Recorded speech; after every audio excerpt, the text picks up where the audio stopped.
வாங்க வீடியோக்குள்ளே போகலாம். இன்றைக்கி பார்த்தீங்கன்னா பீர்க்கங்காய் பருப்பு கடையில் தாங்க பண்ண போகிறேன். இட்லி தோசை எல்லாத்தோடையும் நல்லாயிருக்கும். அதுக்கு முன்னாடி நான் சொல்கிற கருத்து பிடிச்சிருந்ததுன்னா ஃபாலோ பண்ணுங்கள். 1000 உறவுகள் நம்ம கூட இருக்கலாங்க. ஆனால் 1000 உறவு நம்ம கூட இருக்குமானா கண்டிப்பாக இருக்காதுங்க.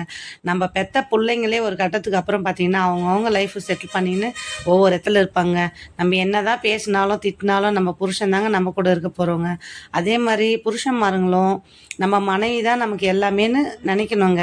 ஒருத்தருக்கு விட்டு கொடுத்துக்க கூடாதுங்க. 4 பேர் மத்தியில் பொண்டாட்டியை புருஷனும் புருஷனை பொண்டாட்டியை விட்டு கொடுக்காமல் இருக்கிறது தாங்க வாழ்க்கை. பிடிச்சிருந்ததுன்னா ஃபாலோ பண்ணுங்கள்.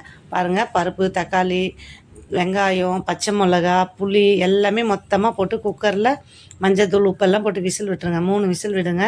முடிஞ்சதை எடுத்து கடைஞ்சிக்கலாம். இட்லி ஊற்றிடலாம். அது கேஃபில் நான் பார்த்தீங்கன்னா வாழை இலை இட்லி ஊற்றிருக்கேன். என்னடா இது வாழை இலை இட்லின்னு யோசிக்காதீங்க. இலை வேஸ்ட் ஆகாமல் நான் என்ன பண்ணுவேன்னா கட் பண்ணி அதில் பார்த்தீங்கன்னா துணிக்கு பதிலாக நான் வாழை இலை போட்டு ஊற்றுவேங்க. சூப்பராக இருக்கும். ஏன்னா நமக்குமே பச்சையும் தன்மை கிடைக்கும்.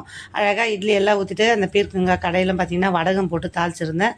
இட்லி, தோசை, சப்பாத்தி எல்லாத்தோடையுமே சூப்பராக இருக்குங்க. எப்படி எடுப்பாங்கன்னு பார்த்தீங்கன்னா அங்கே பாருங்கள், எவ்வளோ ஈஸியாக வருது பாருங்கள். தண்ணி தெளித்து அப்படியே அழகாக எடுத்திங்கன்னா வந்துடுங்க. வீடியோ பிடிச்சிருந்தா ஃபாலோ பண்ணுங்கள்.